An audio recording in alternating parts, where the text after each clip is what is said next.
नाशय रोग हरै सब पीरा, जपत निरंतर हनुमत बीरा।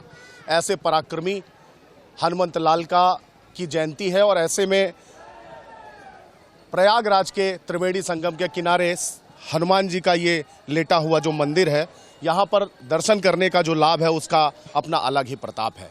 केसरी नंदन, पवन सुत, अंजनी पुत्र, क्या क्या नाम से उन्हें नवाजा जाता है। और हनुमान जयंती के अवसर पर यहाँ पर दर्शनार्थियों की लगातार जो भीड़ है वो बढ़ रही है और ऐसा माना जाता है कि त्रिवेणी संगम में स्नान करने वाले जो भी श्रद्धालु आते हैं, जब तक इस मंदिर में आकर के और लेटे हुए हनुमान जी का दर्शन ना करें तब तक वह दर्शन पूर्ण नहीं माना जाता।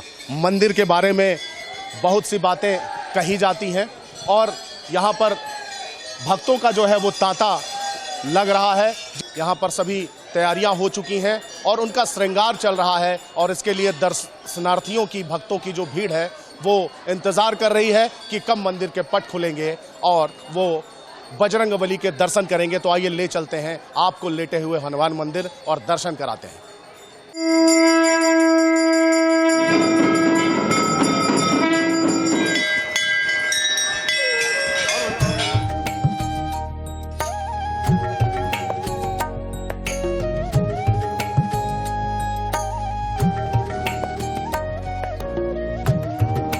प्रयागराज का ये बड़े हनुमान जी मंदिर है और उसके पुजारी अभी हमारे साथ में हैं प्रवीण पांडे जी। पांडे जी, इस मंदिर की क्या ख्याति है? क्यों यूं तो हनुमान जी के मंदिर पूरे विश्व में जगह जगह हैं, लेकिन इस मंदिर का अपना अलग ही प्रताप है, अलग ही मान्यता है। कहते हैं कि जब त्रेता युग में युद्ध चलता है राम और रावण का, तो राम लक्ष्मण जी को अहिरावण राक्षस पाताल लोक में ले जाता अपनी कुल देवी की बलि देने के लिए। आपने देखे होंगे कि एक हाथ में श्री राम जी लक्ष्मण जी हैं, एक हाथ में गदा है, बगल भगवान के दाहिने पैर के साइड एक छोटी मूर्ति है हनुमान जी के बेटे मकरध्वज, एक ब्लैक मूर्ति वो अहिरावण है और बगल में पाताल देवी कामदा हैं। तो उसी देवी की बलि देने के लिए राम लक्ष्मण जी को पाताल लोक में अहिरावण ले जाता है। फिर हनुमान जी महाराज जाते हैं पाताल लोक में, अहिरावण को मारते हैं। मारने के बाद यहाँ पर हनुमान जी महाराज विश्राम कर रहे हैं। आपने ये भी देखे होंगे कि हर जगह हनुमान जी खड़े हैं, बैठे हैं, मगर यहाँ पर प्रयागराज में हनुमान जी महाराज विश्राम कर रहे हैं। और एक विशेष बात यह है कि हनुमान जी यहाँ महाराज यहाँ के ये नगर कोतवाल कहे जाते हैं। इनको साल में गंगा माँ स्वयं नहलाने के लिए आती हैं। साल में एक बार पूरा मंदिर डूब जाता है। कहते हैं जो भक्त गंगा स्नान किया और हनुमान जी के दर्शन नहीं किया उसे गंगा नहाना व्यर्थ है। तो इसलिए सभी भक्तगण सबसे पहले आते हैं, गंगा जी के स्नान करते हैं और इसके बाद हनुमान जी के दर्शन करते हैं। हनुमान जयंती के अवसर पर निश्चित रूप से यहाँ पर श्रद्धालुओं की वैसे तो मंगलवार और शनिवार ज़्यादा भीड़ जुटती है और जैसा कि त्रिवेणी संगम में जो लोग स्नान करने आते हैं वो लोग भी यहाँ दर्शन जब तक नहीं करते तो उनके स्नान का पुण्य जो है उन्हें नहीं मिलता। जी जी जी, यहाँ पर मानता है कि देखिए तीर्थों का राजा प्रयाग है और प्रयागराज के नगर कोतवाल कहे गए हैं। तो जो भक्त गंगा स्नान नहीं किया, गंगा स्नान करने के बाद कहते तो लोग गंगे तो दर्शनार्थ मुक्ति, ठीक है ना। तो गंगा स्नान करने के बाद यहाँ तुरंत हनुमान जी महाराज जी दर्शन करने जाते हैं। यहाँ पर हनुमान जी को क्या क्या चढ़ता है? प्रसाद के रूप में क्या चढ़ता है? सिंदूर भी यहाँ पर हनुमान जी को दान किया जाता है। ऐसी मान्यता है कि जानकी माता ने उन्हें अपना सिंदूर देके और मरणासन अवस्था से चिरायु और अमर रहने का वरदान दिया था। जी जी जी, कहते हैं कि जब भगवान राम एक बार वन से आकर के आए, फिर हनुमान जी माता जी वहाँ पर एक घर में श्रृंगार कर रही थी, तो हनुमान जी महाराज जाकर वहाँ देखते हैं। कहते माता ये क्या लगा रही हैं? कहें ये प्रभु प्रसन्न करने के लिए हम सिंदूर लगा रहे हैं। गए इतनी चुटकी भर सिंदूर लगाने से हनुमान जी भगवान प्रभु इतना प्रसन्न होते हैं, तो वो गए दौड़ करके पूरे शरीर में लगा के चले आए। तो उस दिन से हनुमान जी महाराज जी को सिंदूर भी चढ़ता है और भगवान को लड्डू भी चढ़ता है। तुलसी की माला यहाँ बहुत प्रिय है, तुलसी की माला है, फल फूल मिष्ठान।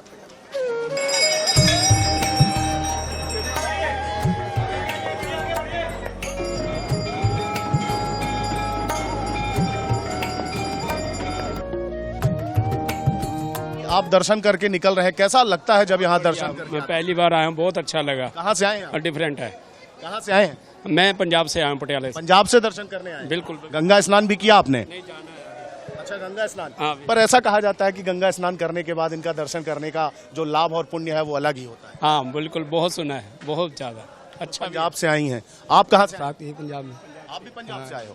तो आप देख रहे हैं यहाँ पर दूर दूर से भक्त आए हुए हैं, पंजाब से भी लोग यहाँ पर दर्शन के लिए। भाई साहब, आप कहाँ से दर्शन करने आए हुए? मैं सहारनपुर से। सहारनपुर से हैं? पहली बार दर्शन किया? जी बिल्कुल, पहली बार। कैसा लग रहा है आपको यहाँ? बहुत अच्छा लग रहा है सर, बहुत अच्छा लग रहा है। तो यहाँ पर दूर दूर से लोग दर्शन के लिए आ रहे हैं। जी बताइए। इधर कर्नाटक से आया हूँ, मेरा नाम लक्ष्मीकांत रुद्रवार है। ये हनुमान जी बड़े भी है, छोटे भी है, दोनों हनुमान जी ऐसा हम कहीं नहीं देखे। जो यहाँ पे जो हनुमान जी का दृश्य है बहुत बढ़िया है। आप जो भी आएंगे इधर का दर्शन करके जाना।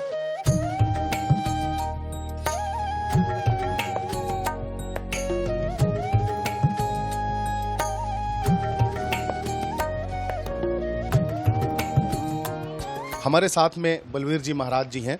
महाराज जी, हनुमान जयंती का अवसर है और ऐसे में लाखों श्रद्धालु यहाँ पर आते हैं और भंडारे का भी आयोजन होता है। इस मंदिर में ऐसी क्या खास बात है जो विश्व और देश प्रदेश में जो भी हनुमान जी के मंदिर है उसमें नहीं है? क्या खासियत है? ओम अंजनानंदनम वीरम जानकी शोकनाशनम कपीशमक्षहंतारम वंदे लंका भयंकर। और प्रयाग की विशेषता में हनुमान जी महाराज की बड़ी विशेष अनुकंपा है इस क्षेत्र पर। प्रयाग क्षेत्र के कोतवाल कहे जाते हैं हनुमान जी महाराज, क्योंकि तीर्थराज को तीर्थराज बनाया भगवान राम ने। प्रयाग तो था ही, लेकिन तीर्थों का राजा बनाया भगवान राम ने और इस नगरी को सौंपा हनुमान जी के हाथों में कि यहाँ के जो रक्षार्थ हेतु हनुमान जी महाराज, जैसे नगर देवता यहाँ के बेणी माधव है तो नगर कोतवाल यहाँ के हनुमान जी महाराज है। कहा जाता है कि ये किले को पहले हनुमान जी से बाहरी ओर से लेके आने की कोशिशें की गई थी, लेकिन वो दीवारें बनाते थे, रात्रि को दीवारें टूटा करती थी। ऐसी यहाँ पर कई दंत कथाएं भी है और कई इतिहासों में भी इस तरह का वर्णन है। लेकिन विशेषता ये है कि हनुमान जी महाराज यहाँ जो विश्राम अवस्था में बड़े हनुमान जी महाराज के नाम से जाने जाते हैं, ये अपने आप में एक अद्भुत और अलौकिक स्थान है। ये सिद्ध स्थान है। बजरंग बली को सबसे ज़्यादा प्रभावी माना गया है और ऐसा माना गया है कि वो अभी भी अपने शारीरिक रूप में ही है। त्रेता में तो था ही, द्वापर में भी अर्जुन के यहाँ कहा जाता। और आज जो तुलसीदास जी के द्वारा रामचरितमानस की रचना रची गई, उसमें भी तुलसीदास जी महाराज को पहला दर्शन हनुमान जी का ही हुआ है, क्योंकि हनुमान जी के दर्शन के बाद ही उन्होंने राम तक पहुँच पाए और फिर उन्होंने रामचरितमानस का आम जनमानस तक में हृदय में पहुँचाने कार्य किया। तो यह हनुमान जी की विशेष कृपा ही रही। तो कहीं ना कहीं हनुमान जी हैं ही। ताकतवर होते हुए भी, बलवान होते हुए भी वो समर्पित थे भगवान श्री राम के लिए, आस्था थी उनके अंदर।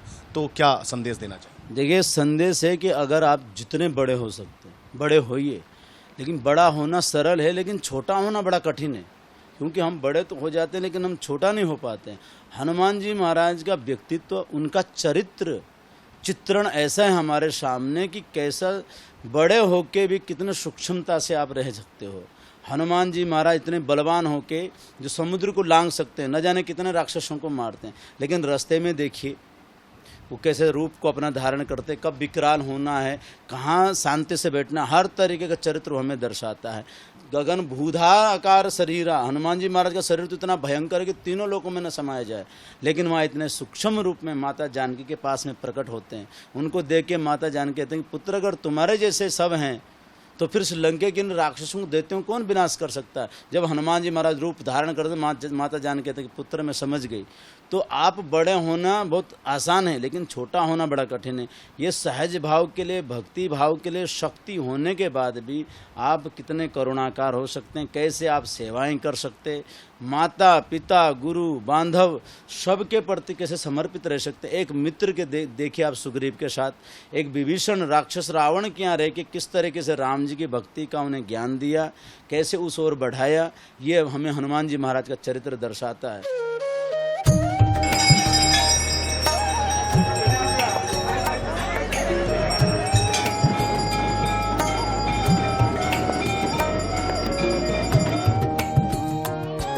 तो यहाँ पर दूर दूर से भक्त जो है वो यहाँ पर आते हैं दर्शन के लिए और हनुमान जयंती का विशेष अवसर है। ऐसे में यहाँ पर लगातार भक्त आ रहे हैं। वैसे तो मंगलवार और शनिवार विशेष रूप से यहाँ पर भक्त आते हैं दर्शन के लिए, लेकिन हनुमान जयंती के अवसर पर लगातार यहाँ भक्तों की जो भीड़ है वो बढ़ रही है। सुरक्षा के भी चाक चौबंद इंतजाम किए गए हैं और यहाँ पर भंडारे का भी आयोजन किया गया है। कैमरा पर्सन आशुतोष चंदेल के साथ अंचल शुक्ला, बंसल न्यूज़, प्रयागराज।